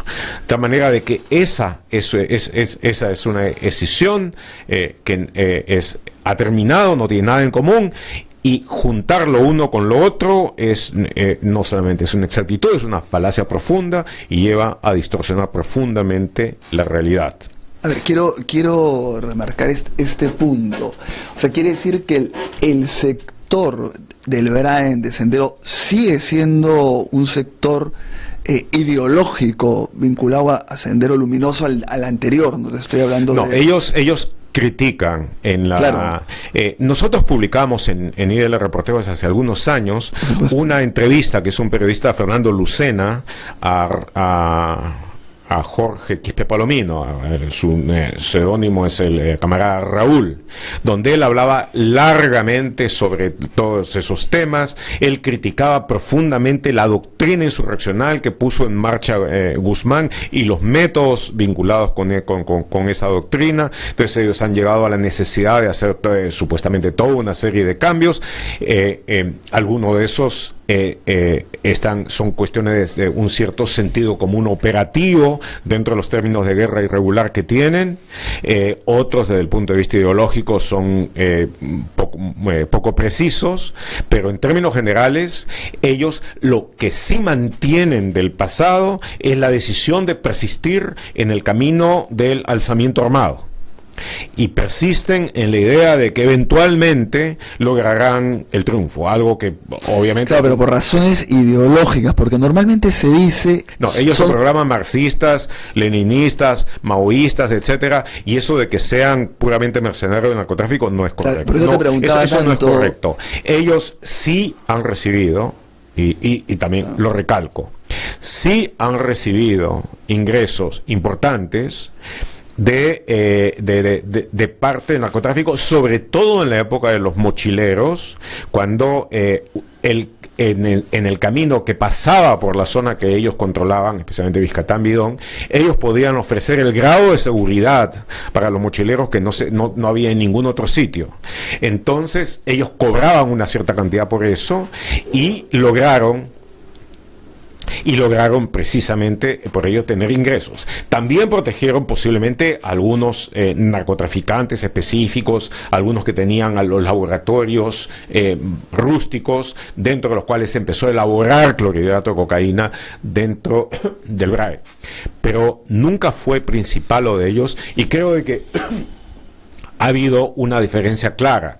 Esa diferencia, por ejemplo, se la pudo ver durante el momento del apogeo del puente aéreo que hubo hasta el anteaño pasado, básicamente, del BRAE hacia Bolivia con avionetas, donde hubo una cantidad tremenda de pistas de aterrizaje clandestinas, improvisadas, ninguna de las cuales casi, había un par, solamente 2 o 3, pero casi ninguna de las otras estaba en las áreas de influencia de ellos.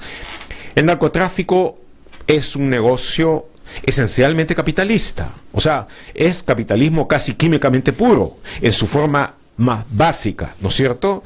Y tiene puntos de encuentro con esos con estos comunistas radicales, que son los de Sendero en el BRAE. Tiene algunos puntos en los que se cruzan en forma oportunista también, por ambos lados, y lo fue también en el pasado, y lo fue en el Guayaga, claro, y lo fue en el Guayaga antes, pero no es una comunión de intereses. Si el narcotraficante puede hacer lo que quiere, prefiere estar al margen de ellos y organizarse en forma independiente como lo han hecho.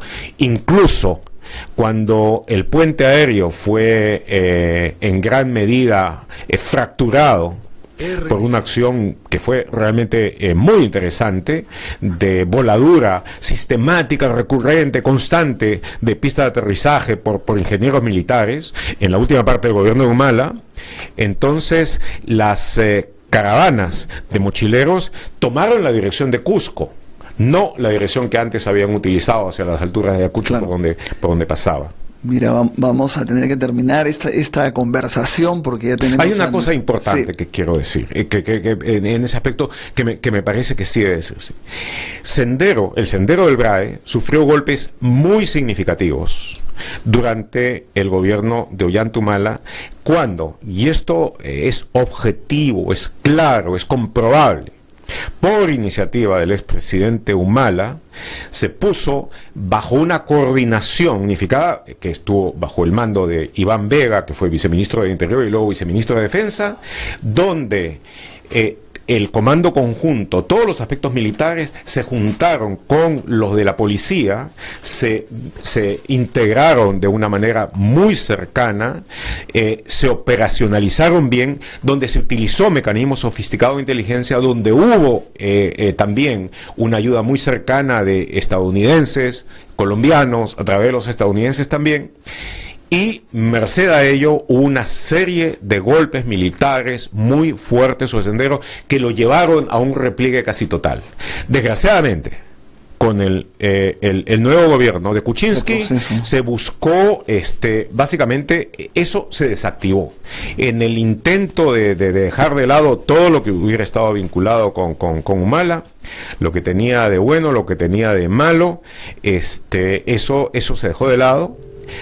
Se básicamente terminó de haber esa colaboración estrecha y como resultado de eso ha habido un resurgimiento, un refortalecimiento de las acciones de Sendero que se ha extendido de nuevo, ha llevado a cabo el tipo de emboscadas que ya no se atrevía a hacer y además son emboscadas que se han dado en un radio geográfico del que se había replegado anteriormente, de tal manera de que ese es un asunto importante al que hay que darle muchísima atención, porque en el momento en que se ha logrado un avance en eso y luego se retrocede, después recuperar el terreno que se perdió es mucho más difícil. Claro, porque solamente un breve comentario. A mí lo que me preocupa mucho es cuando se hace esa relación entre como la cúpula de Sendero acá, entre Guzmán y los que quedan, la gente del BRAEN, de Sendero Luminoso, y todo lo que es el Movadef, los organismos generados. Eso, ¿no? Es una falacia. Eso es una falacia, es una inexactitud, y es una inexactitud que hace mucho daño a las acciones de seguridad nacional. Porque ahí estaríamos en una especie de recomposición gravísima. Sí, eso es totalmente falso. Bueno, vamos a hacer un corte y regresamos con Francisco Durán, un experto en el tema de las élites, del poder económico, en fin, tiene una serie de especialidades también que vamos a conversar con él. Hacemos un corte y regresamos con nuestra última entrevista. Eso es totalmente bueno, vamos a hacer Javier Roca Obregón, papá de Martín Roca Casas, estudiante. Aquí lo que tenemos claro en el programa No hay derecho es que nos debemos a ustedes que gentilmente nos siguen todos los días. Y tenemos una gran y primera responsabilidad: defender y promover el sistema democrático. Y cuando la democracia esté en riesgo, los periodistas no podemos ponernos de perfil. Tenemos que ayudar a protegerla. No hay derecho, a través de los 104.7 FM de RBC, una producción de IDL Radio. La audiencia ha terminado. Queda usted detenido. Pero, ¿y mi familia? No sabe. Detenido. El Registro Nacional de Detenidos y Sentenciados trabaja de la mano con la policía, fiscalía, poder judicial y los penales, proporcionándote una rápida información sobre tu familiar detenido y privado de su libertad en todo el país, ayudando a garantizar tus derechos fundamentales y los de tu familiar detenido. Ubícanos en las oficinas de las fiscalías a nivel nacional. Que alguien me diga si ha visto a mi esposo, preguntaba la doña. Registro Nacional de Detenidos y Sentenciados. Información para defender mejor tus derechos. RBC 104.7. La otra forma de vivir.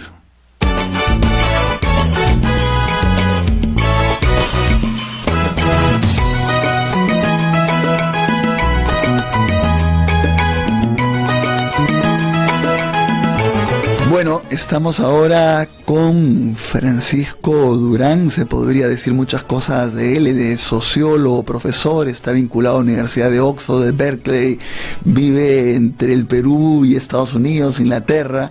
Sí. Yo estoy asentado en la Católica aquí. Sí, profesora. Bueno, y él tiene, no sé cómo describirlo, su especialidad es un poco las élites económicas, pero su relación también con el poder político, las empresas, en fin, tiene una serie de libros muy interesantes. Hay uno que se llama, que es muy bueno, ¿no? Las élites del poder y captura política, tiene los 12 apóstolos de la economía peruana, pero vamos a hablar en general un poco de todo. Yo quería comenzar la encuesta de poder, que me sorprende. El primero que sale es Roque Benavides como el empresario más poderoso, incluso por encima de Rodríguez Pastor, de todos ellos. ¿Por qué Roque Benavides tiene tanta visibilidad, por decirlo de alguna manera? Bueno, básicamente porque ha asumido por segunda vez la presidencia de la CONFIEP, eso le da una visibilidad, y por el hecho de que es un jefe de grupo familiar minero, el más importante grupo minero. Entonces la combinación de las dos cosas, el poder económico más la presencia en pero el anterior presidente de la CONFIEP estaba bien abajo, ¿no? A mí siempre me sorprendía, ¿no? Sí, ellos alternan entre gerentes que hacen lo que les dicen y jefes que dicen lo que quieren. Este es el caso de Roque. Ajá. Bueno, a ver, sobre esto de los 12 apóstoles, que me parecía bien interesante por el lado de, tú hablas de 6 grupos limeños y 5 grupos del interior del país, provincianos, ¿no? Y de alguna manera cómo se ha recompuesto en las últimas décadas. Para nuestros oyentes, ¿puedes narrar un poco esta idea de quiénes se han quedado, quiénes han salido y quiénes son los que han surgido a nivel del interior del país o de provincias, ¿no? Pero que también trabajan en Lima, ¿no es cierto? Sí. Cierto. Bueno, la forma más común de hacer estudio de grupos es ver los rankings, uno toma los principales, yo me concentrar en los peruanos, y esta vez al revisar la lista de Perú Top 1000, ¿no? La guía esta sobre grupos, me di cuenta que había muchos grupos provincianos, que hubiera sido interesante hacer un contraste diferente, tomar 6 grupos limeños, que son los más antiguos, los más ricos, los más conectados con la banca y la política, que son parte de estos círculos de clase alta limeños, ¿no? Con 6 grupos provincianos emergentes que son de origen popular, ¿no? Entonces hago un juego de espejos entre ambos. Que son Rodríguez, Añaños, Claro, los Rodríguez banda de Arequipa, los Añaños de Ayacucho, los Dyer de Pucallpa. Los Oviedo. Los Oviedo no los tomé, estaba tentado de tomarlo. Huancaruna en Café, que son de Cajamarca, Acuña también, Café de Cajamarca, y el caso más interesante que es Flores de Topitop, ¿no? Que es un migrante huancabelicano que hace empresa en La Parada. Claro, porque no necesariamente su fuente económica es en la zona donde son, sino trabajan en Lima, vienen a Lima, hacen negocios en Lima también, ¿no? Así es, sí, eso es cierto. Muchos de ellos han sido migrantes, han hecho empresa en Lima y después o se han quedado en Lima o han terminado invirtiendo en otros lugares. En el caso de Huancaruna y de Acuña, que son norteños, son cajamarquinos de Chota que migran a Chiclayo, Trujillo, y se han asentado ahí. Pero, ¿qué te dice la movilidad social que ha habido en el tope de la economía, en el topitop de la economía? Sí. No va en alguna forma en contradicción con la visión que había de que las clases sociales estaban rígidamente segmentadas sobre patrones de procedencia, de color de piel, de fisonomía, de relaciones de familia, parentesco, sí. El ver de que ha habido una incursión, una ocupación realmente pujante de nuevos ricos en el panorama de las principales fortunas peruanas. En efecto, y ese es uno de los principales hallazgos, ¿no? El comprobar de que por primera vez en la historia del Perú tú tienes gente de origen popular, muy pobre, muy modesta, que sí. Porque hemos entrado en una dinámica de mercado y hemos ido asimilando una cultura de negocios en los últimos 20, 30 años, en parte por necesidad, en parte por interés, porque la crisis obligó a mucha gente a comprar, vender, a intentar sobrevivir, y de ahí algunos tuvieron éxito. Entonces ese es el rasgo más interesante. Yo estaba algún tiempo viendo una publicación de la SNI que se llamaba El Perú, los industriales en 1921, para el centenario, ¿no? Ajá. Tú veías la lista de industriales, creo que encontré un japonés, la mayoría eran o miembros de las élites limeñas, ¿no? O provincianas, muchos inmigrantes europeos, ninguno de origen andino o popular. Ahora tienes por lo menos 6 o más millonarios. Ahora hay una cosa interesante. Dentro de los grupos de poder, de potencia económica, siempre ha habido nuevos ingresos, y en determinado momento provinieron de olas migratorias de gente que llegó muy pobre. De Europa, cierto. Italianos, de la colonia judía, en fin, que llegaron a ver en condiciones económicas y a veces culturales de mucha pobreza, y que lograron dar el salto básicamente de una generación a la otra. Pero claro, eran inmigrantes. También hubo el caso de asiático, aunque como tú lo pones era mucho menor, incluso algunos de los primeros representantes de esos eligieron cambiarse de apellido, pero luego se da. Ahora quizá por primera vez, o no es así, te pregunto, por primera vez empiezas a tener a empresarios emergentes peruanos, migrantes pero del interior hacia la ciudad, que entran a las élites económicas del Perú. En efecto, antes la clase, digamos, empresarial tenía dos grandes elementos: o las grandes familias de Lima y provincia, algunas de clase media, venidas a menos, o familias reputadas, que son como los Graña, ¿no? Y tenía los inmigrantes, como tú has mencionado, la mayoría de origen europeo, o que provenían de Europa, pero que a pesar de no tener dinero, por esta vinculación con las colonias, encontraban trabajo, les daban empleo en algunas tiendas, tenían talento empresarial y iban acumulando. Entonces ellos tenían una ventaja cultural y ya tenían redes establecidas. Si tú eres italiano, genovés, venías a Lima, te contactabas con los genoveses y al poco tiempo, digamos, si tenías capacidad, exacto. Los provincianos no, los provincianos venían poco a Lima todavía en los años 40, 50, antes de que empezara la migración, eran muy pobres, eran discriminados, o sea, tenían una desventaja cultural. Esa desventaja cultural termina cuando crece el mercado interno, viene la expansión urbana y también cuando nos abrimos al mercado, digamos, ¿no? Aparecen nuevas oportunidades para hacer negocios, o vienen políticas de privatización con Fujimori, como por ejemplo las universidades, ¿no? Que aloja varios de estos grupos emergentes, ¿no? Entonces el mercado, con todas sus limitaciones, el Perú ha sido un vehículo fuerte de ascenso social. Cierto, sí. Pero eso no quiere decir que, si bien han subido en la escala social y tienen mucho dinero, y algunos tanto dinero como los más grandes, digamos los Rodríguez Banda, ¿no? Son characatos arequipeños que entran a la Leche Gloria, la compran y a partir de ahí, digamos, ascienden, pero no entran a los círculos sociales limeños. Eso es otra cosa. Falta una generación, digamos. Ahora, de repente ellos toma tiempo, es cierto. Pero de repente ellos tampoco les interesa entrar, ¿no? Llegarán, ¿ah? De repente ellos tampoco les interesa entrar y ahora.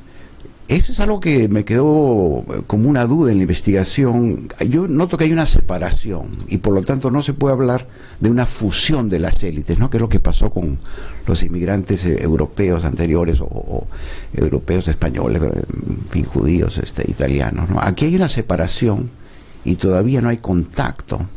Entonces yo supongo que tomará tiempo, ¿no? Hay que mandar a los hijos a los colegios correctos, hay que entrenarlos socialmente, tiene que tener roce, ¿no? También tomó tiempo con las olas migratorias. Hubo una fuerte discriminación inicialmente, hasta que La Plata hizo lo suyo. Claro. Y si tú vas a determinadas playas al sur de Lima, a Asia y todo, tú vas viendo el ingreso paulatino de las nuevas fortunas. Tienen que comprar casas más grandes, ponerle un poco más de cosas que el resto. Tiene toda una serie de códigos, esa inmensamente estúpida vía de acceso a las élites, pero eventualmente se da. Yo creo que aquí en el Perú, si hay una constante, es de que La Plata finalmente abre el camino. Pero toma tiempo. Toma su tiempo. Al principio no es tan fácil, ¿no? Sí. Ahora, uno de las ideas, de los conceptos que tú utilizas es sobre la república empresarial, ¿no es cierto? Y hablas que fundamentalmente se podría hablar a partir de la época de Fujimori hasta ahora, ¿no? Pero a mí me cuesta, Francisco, como igualar Fujimori, Paniagua, Toledo, García, Humala, PPK. No hay más diferencias que semejanzas.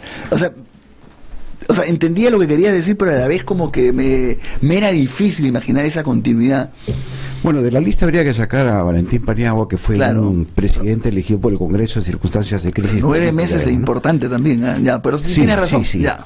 Pero era un presidente que no fue financiado por los grupos, que no tuvo tiempo ni oportunidad de pactar, o probablemente ninguna necesidad. Y como él alguna vez me contó, me decía, yo nunca he viajado en una avioneta del Grupo Romero, porque la tradición del Grupo Romero es que tenía esta empresa ATSA, ¿no? Aerotransportes S.A., que manejaba personalmente de inicio y que ahí viajaban en las campañas Toledo, García, en fin, probablemente también Humala. Lo común a todos ellos es que estos son presidentes, digamos, que vienen de partidos que se hacen populares, ¿no?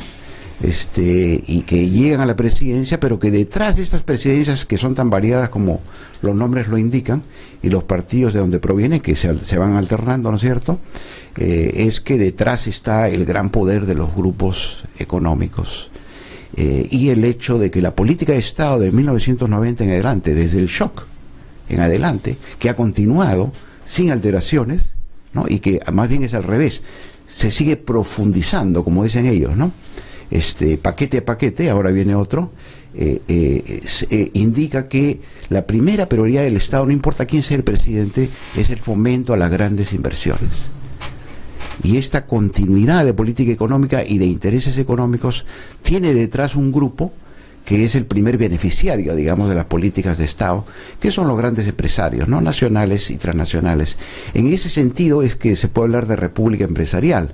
Sin embargo, hay que tener en cuenta que aunque han tenido una forma de dominio indirecto de Fujimori en adelante, y una presencia detrás del trono, por así decirlo, con Kuczynski ya, digamos, hay una presencia directa, ¿no?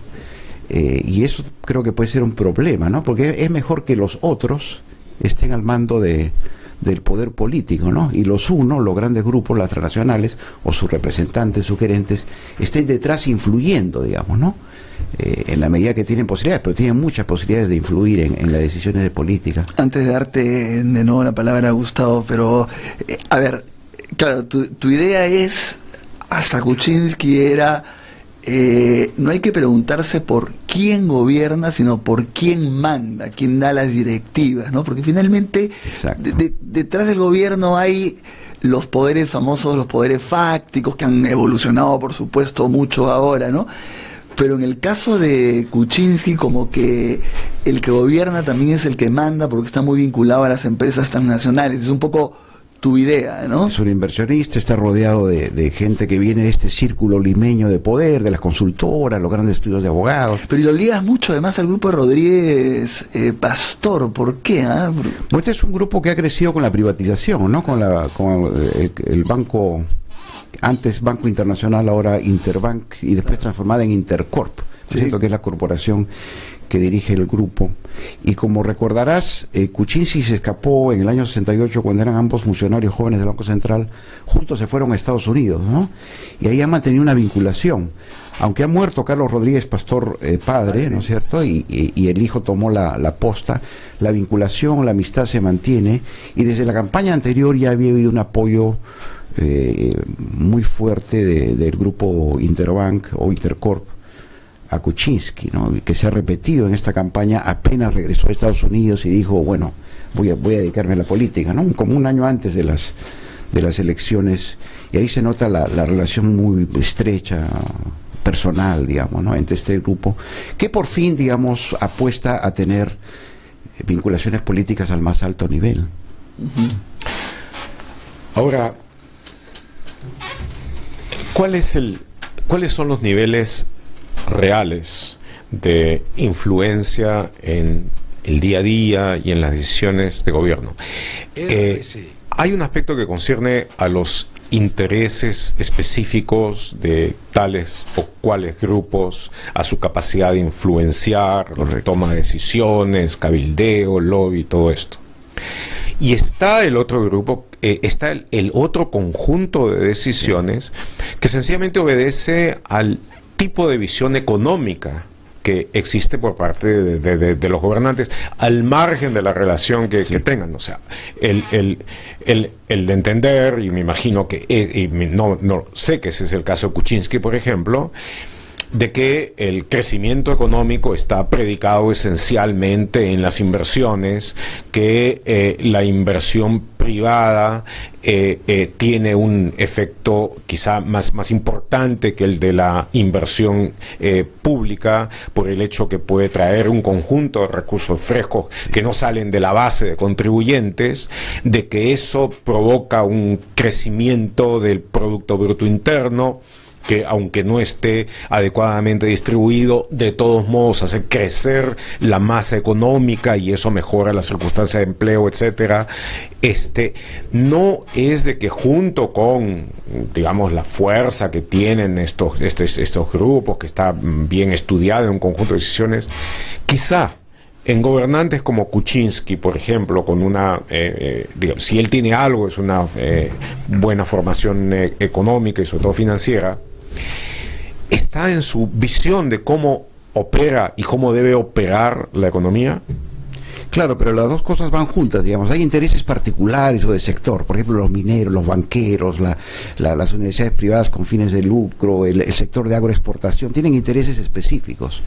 Pero con este gobierno, dadas sus conexiones, tienen una gran facilidad de llegar al presidente, llegar a los ministros y discutir con sus equipos tecnocráticos qué es lo que ellos requieren o necesitan para impulsar sus inversiones o mejorar sus niveles de ganancia. Entonces ahí sí hay intereses específicos que defender, digamos, ¿no? Y después están lo que, como tú bien has dicho, los intereses generales, más del sistema, digamos, ¿no?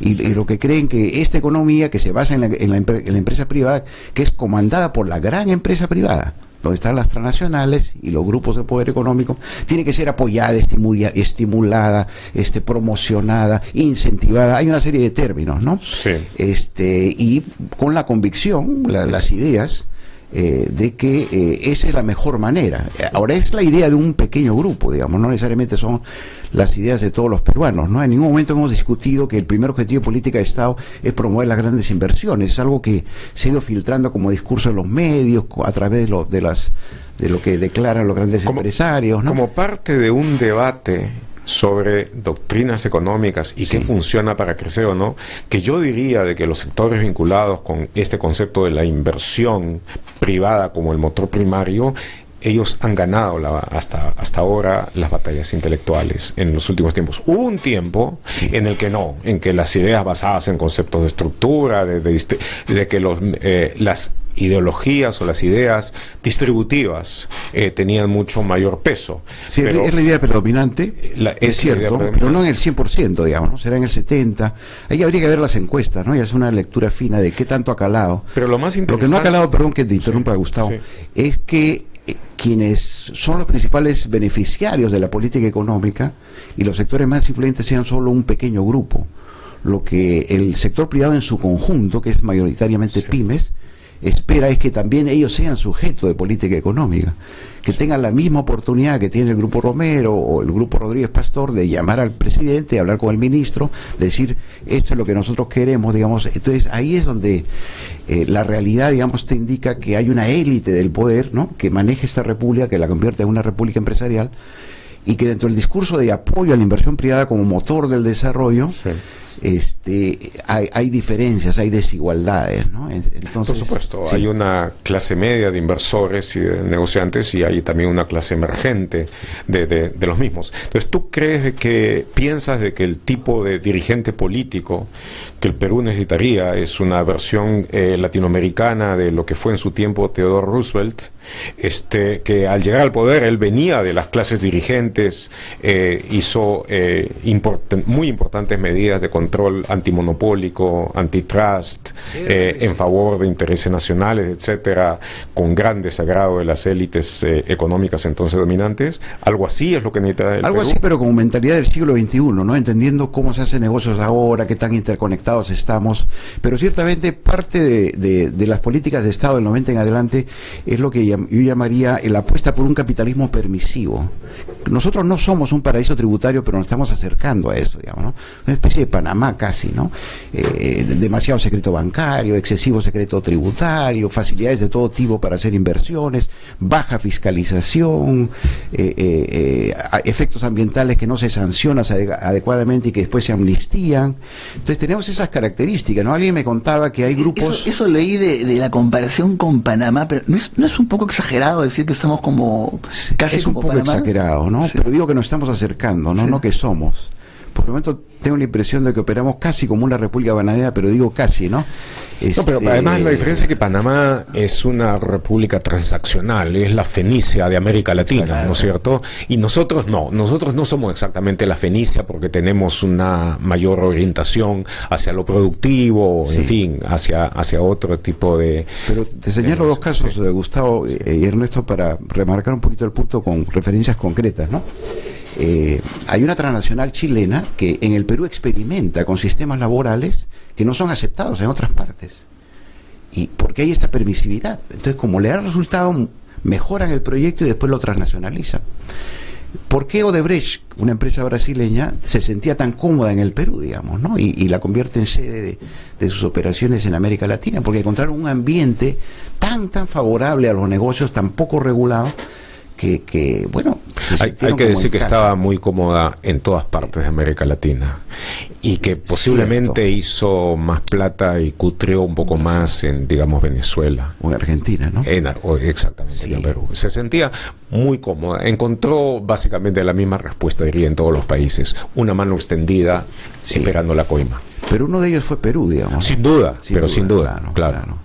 Entonces sí, controles, yo creo que sí, en algún momento, como es tan permisiva, cada vez se concentra más el dominio de mercado en la banca, en las AFPs, en telefonía, con un pésimo servicio de atención al contribuyente, en farmacias, en fin, en muchos sectores. No hay entonces el problema ahora de los monopolios, de los trusts, que es un problema decimonónico, ya estamos hablando del siglo XXI, ¿no es cierto? Exacto, entonces ahí se necesita políticas de control, de fusiones, de adquisiciones, de regulación, y yo creo que sí vamos caminando a eso. Lentamente. Sí, pues lamentablemente yo antes de trabajar en radio no sabía cómo era esto, pero realmente el tiempo es tirano, porque hemos estado conversando media hora, se ha pasado rapidísimo y tenemos que cortar porque viene después un programa, pero Francisco, espero tenerte pronto para seguir conversando. Hay tantos temas, tantos libros que has escrito y muchísimas gracias por venir. Gracias por invitarme. Muchas gracias, Francisco. Sí. Placer. Bueno, ya el lunes regresa Glatzer. Gustavo, nos vemos pronto también. Espero que sí. Muchas gracias a todos los que nos han seguido y que tengan un buen día. Sí, hasta luego.